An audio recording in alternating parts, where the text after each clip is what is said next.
welcome. I want to thank you for joining me for another one of our just turn on the camera sessions and build. I want to talk about the connection between what happened to Kevin Durant in Game 5 last night in Toronto. I was fortunate enough to be in attendance and actually arrived in the arena just moments before Kevin Durant was injured. Cedric, CEO, the Hip-Hoppreneur. We're going to do this from time to time, whatever the topic might be. We have something that we think we want to share as relevant. We just turn on the camera. Initially, I wanted to go in the direction of focusing lightly on Forbes magazine's coverage of Jay-Z becoming, quote unquote, as they measure it, a hip hop's first billionaire. I have focused on the Forbes list for a while.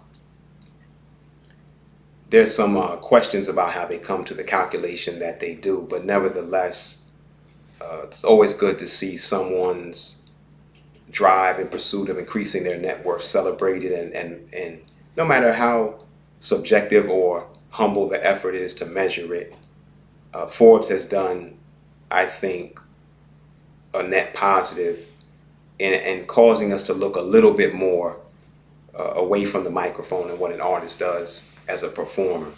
But there's a lot of need for improvement in our metrics, and so in coming months and weeks, we'll talk about what Hip-Hoppreneur is going to contribute to the actual measurement of artists' net worth and guiding them to increase it by a multiple of 2 and 3 times. But the connection between Jay-Z and Kevin Durant is really not their business relationship as such. It's the archetype, the model, the iconic goal of pursuing $1 billion, which rappers and athletes have, countless numbers of them have wanted to pursue this as a goal, and what it causes you to do if your team infrastructure is only focused on one core activity. So the way I want to make an analogy is athletes in 2019 think a lot like rappers did in 1999. I repeat, basketball players, football players of 2019 think like rappers did in 1999. The late 90s, every major artist that I know of or that I worked with relied heavily on the infrastructure of their record label. We would go there to use office space. We would go there to use their phone, their faxes. We would rely on their public relations teams. We would have meetings. We would, anything that needed to be done administratively and managerially, there was a temptation to allow the record label that had signed you to become a part of that or to get their hands involved in your business affairs. That is very much the case in the scenario that a lot of our top athletes have been persuaded to follow that approach. And so you will see athletes rely on the medical personnel of a team that signed them. You'll see them disproportionately count on the PR team to address many things that they could be doing on their own. They'll also rely on the facilities. Many of them are fine, world-class, state-of-the-art facilities for rehabilitation, for training. And so the same type of dependencies that I saw develop around the record label infrastructure, I see revolving around the team. Now, where does this come from? I direct everybody's attention, you don't have to take my word from it. I want you to listen to the words of Rich Paul.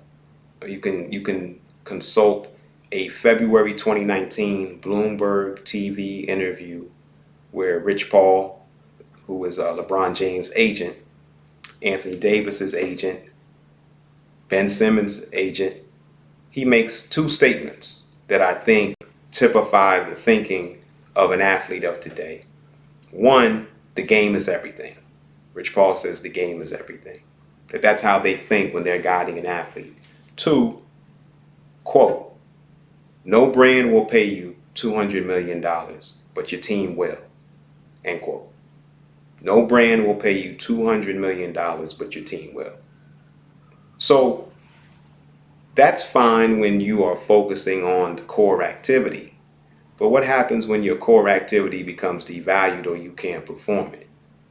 And you have not focused on social media, you haven't focused on branding, you haven't focused on bringing your brand in alignment where you're able to do more than just represent a uniform and the corporate partners of the team or the league that you are a member of or a player in, where you see a little bit of what might happen in terms of what's been going on since the NBA Finals started.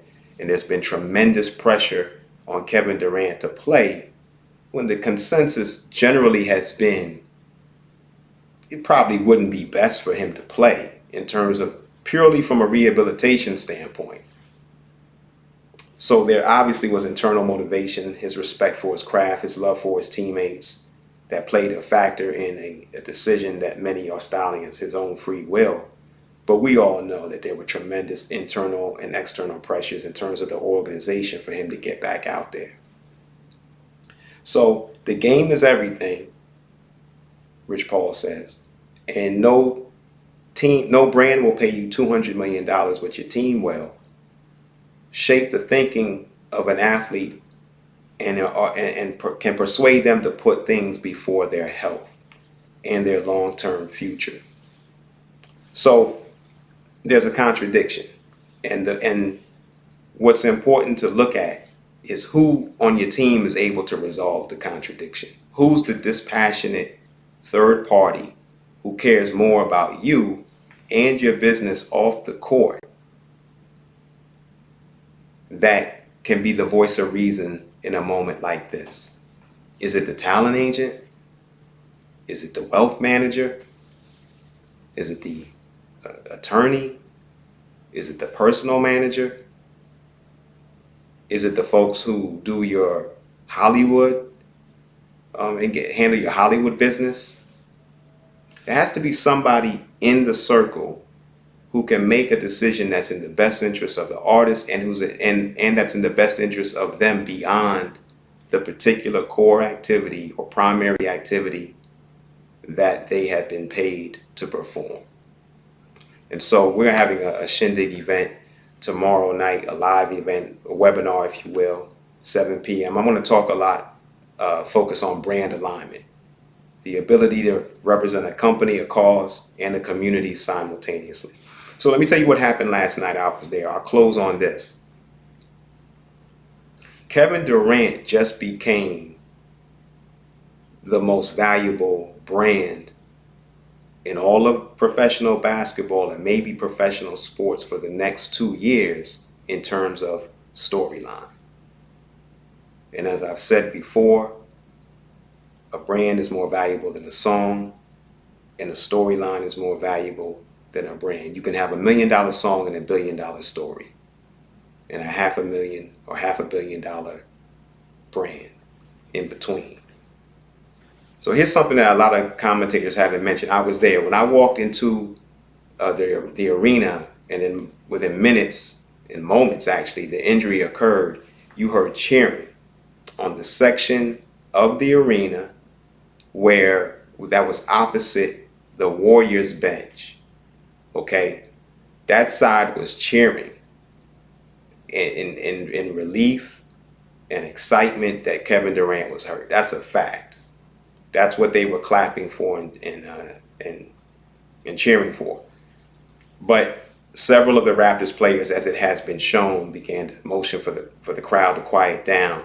By the time that Kevin Durant, when I saw him walk past where Drake was and then go into the exit area, that section of the crowd began to chant KD, KD, KD.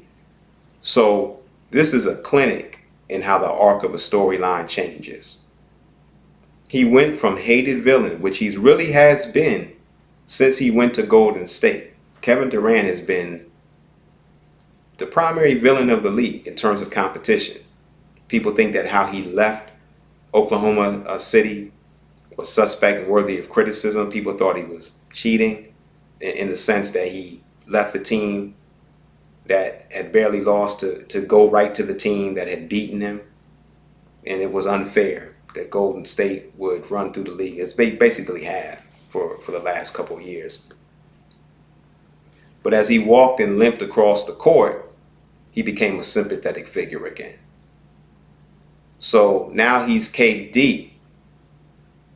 Now listen, this happened in a external arena, in a hostile environment, in a visiting team's court.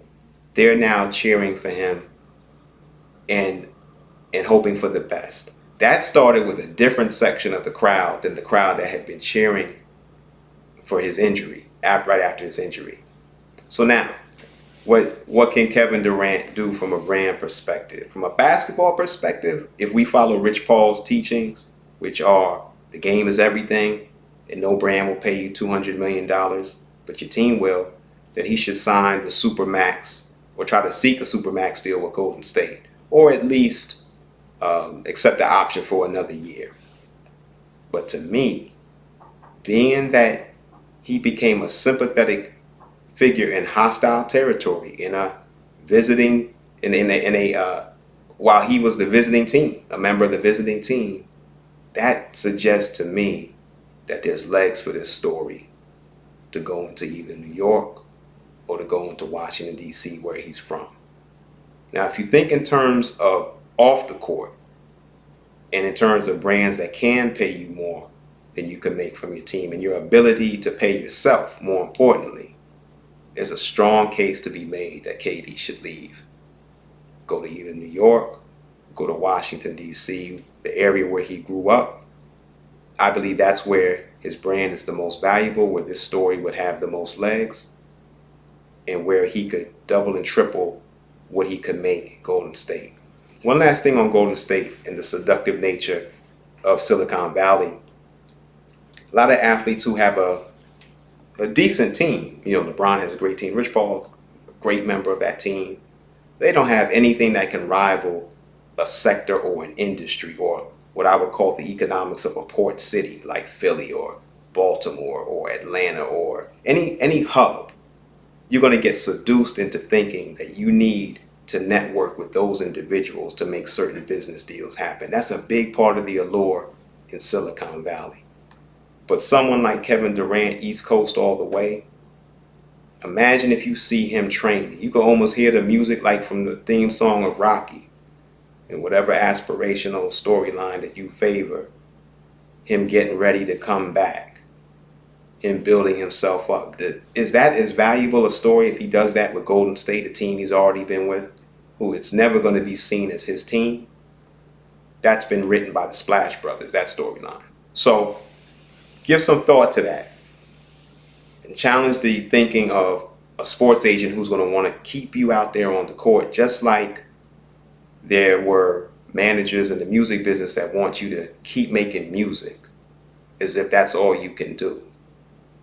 And so you become underdeveloped in other areas while you're overdeveloped as an athlete or as a performer. So that's what we're all about at the Hip-Hoppreneur. Tomorrow, Shindig event where we'll take our time and talk about how the value and the equity in your brand can change based upon whether it's aligned or misaligned. You have some people who are better representing communities than they are representing causes, than they are representing a company. But the idea that you have to represent your chief employer, that's obsolete. And so just as recorded music became diminished, devalued, and demonetized, playing on a court is becoming diminished, devalued, and demonetized.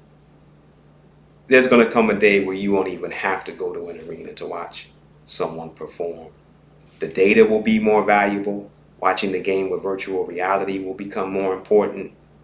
And the idea that you need to connect with people by physically being in an arena like I was last night in Toronto is obsolete. So I want to thank you. I want to turn the camera off. Please send your comments. You can follow us at this YouTube channel, The Hip-Hoppreneur. Cedric Muhammad, CEO. It's been a pleasure. Take care. Let's go! Artists of today, you're existing in the moment of memes and short attention spans, where music sales are not enough. Profits per stream are a percentage of a penny, and although in a matter of minutes, a viral video can change your circumstances, when your flame fluctuates, what do you have left? At Hip-Hoppreneur, the music industry's first leadership consultancy, we provide you with the tools to answer that question and hone your talent beyond the music, allowing you to define your impact in a more meaningful and sustainable way. That's why we've designed a live streaming series called Discover Success Beyond the Music. The series will introduce artists to 4 key elements: leadership, brand alignment, entrepreneurial development, and power brokering.